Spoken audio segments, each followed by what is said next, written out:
EA caught many of us gamers by surprise when they revealed Wild Hearts as a new beast hunting game under the EA Originals label. While the game might look like a Monster Hunter World ripoff at first glance, there are plenty of substantial differences between the two that you're going to notice once you start looking into the details. To that end, here is a comprehensive graphics analysis for Wild Hearts on the PS5. Engine.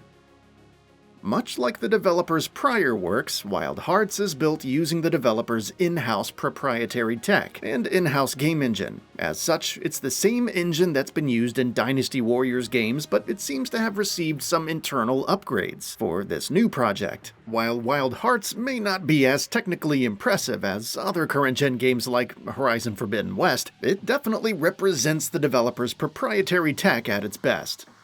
And a lot of that can be chalked up to two major points: lighting and environment. The lighting works to great effect for displaying a serene feudal Japan, and the markedly improved texture quality really helps in giving the visuals a sense of realism all around. There are other elements to the presentation as well, but nothing that we noticed in Wild Hearts seemed convincing enough for the game to be exclusive to current-gen consoles. It's all stuff that the last-gen machines should have handled without much hassle, so it certainly seems weird that the developer would disband these machines with such humongous install bases for no solid reason.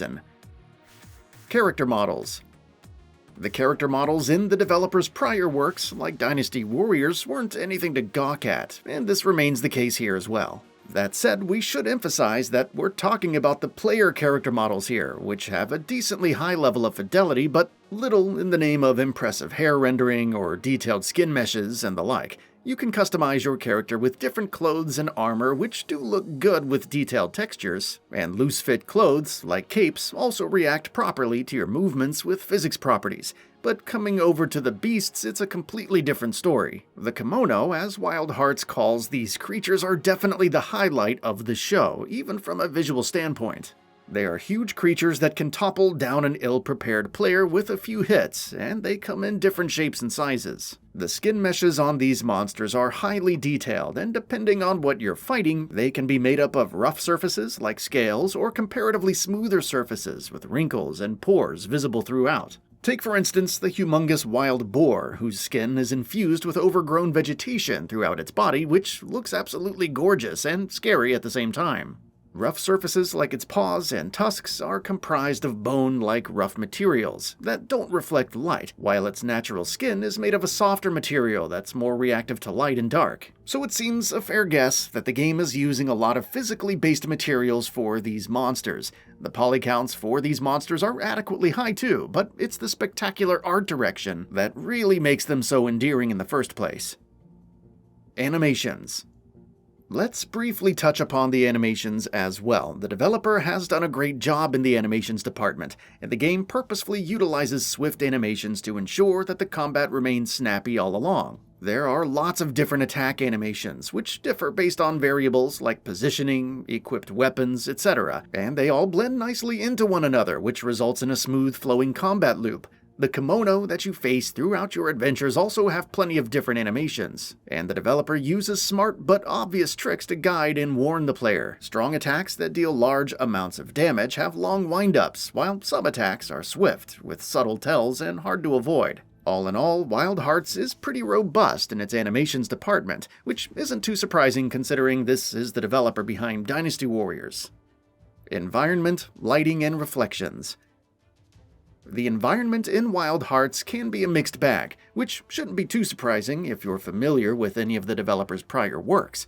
On the surface level, the world of Azuma is a striking one that does a great job of depicting the beauty of feudal Japan with its serene countryside areas and well-organized architecture. But if you look closely to analyze the level of micro-fidelity within these environments, it can be hit or miss depending on where you look. Certain parts of the world, like rocks and bare ground, can have pretty mushy textures that seem like they're low-quality assets, while other parts, like trees, look really beautiful with naturally complex geometry and detailing within the leaves and overgrown roots. Tall grasses also sway majestically to the tune of winds and react appropriately to your movements, which works in a similar vein to Ghost of Tsushima.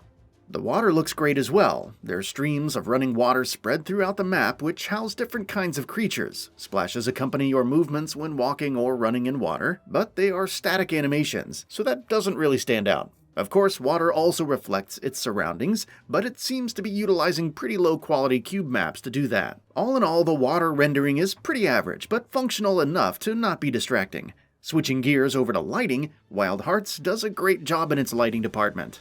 While there aren't many dynamic light sources, Koei Tecmo is able to paint a beautiful world, mostly lit by one global light source. Pockets of light beam through gaps between treetops, and pink trees shine brightly in the presence of sunlight.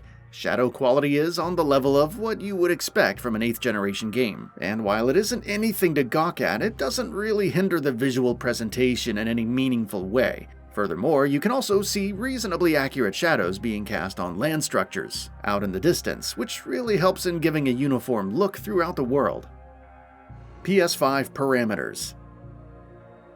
The PS5 version offers two graphical options: Quality Mode, which targets 4K resolution and 30 frames a second, and Performance Mode, which targets 1080p and 60 frames. The Quality Mode runs at a stable 30 frames per second, but the Performance has some issues in holding on to a stable 60 frames per second. On the loading front, fast traveling in Wild Hearts takes around a second on the PlayStation 5.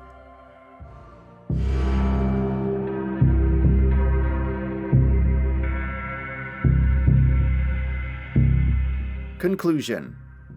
In conclusion, Wild Hearts is a pretty good-looking game with plenty to love, but it seems like the art direction is really doing a lot of the heavy lifting here. It's definitely the developer's best-looking game yet, but it doesn't seem to make full use of current-gen console capabilities. Asset quality isn't up to the mark, water reflections are low resolution, and absence of current-gen technology like ray tracing, among other things, has left us baffled at why Wild Hearts isn't a cross-gen game in the first place. Sure, it isn't a bad-looking game by any stretch, and the gameplay is fun, but we can't help but wonder that a lot of potential has been wasted away from a technical standpoint. That's all for now. If you enjoy what you saw, please hit the like button. And if you're new to the channel, now is a great time to subscribe. We upload brand new videos every single day. After subscribing, don't forget to enable all notifications by clicking the bell icon.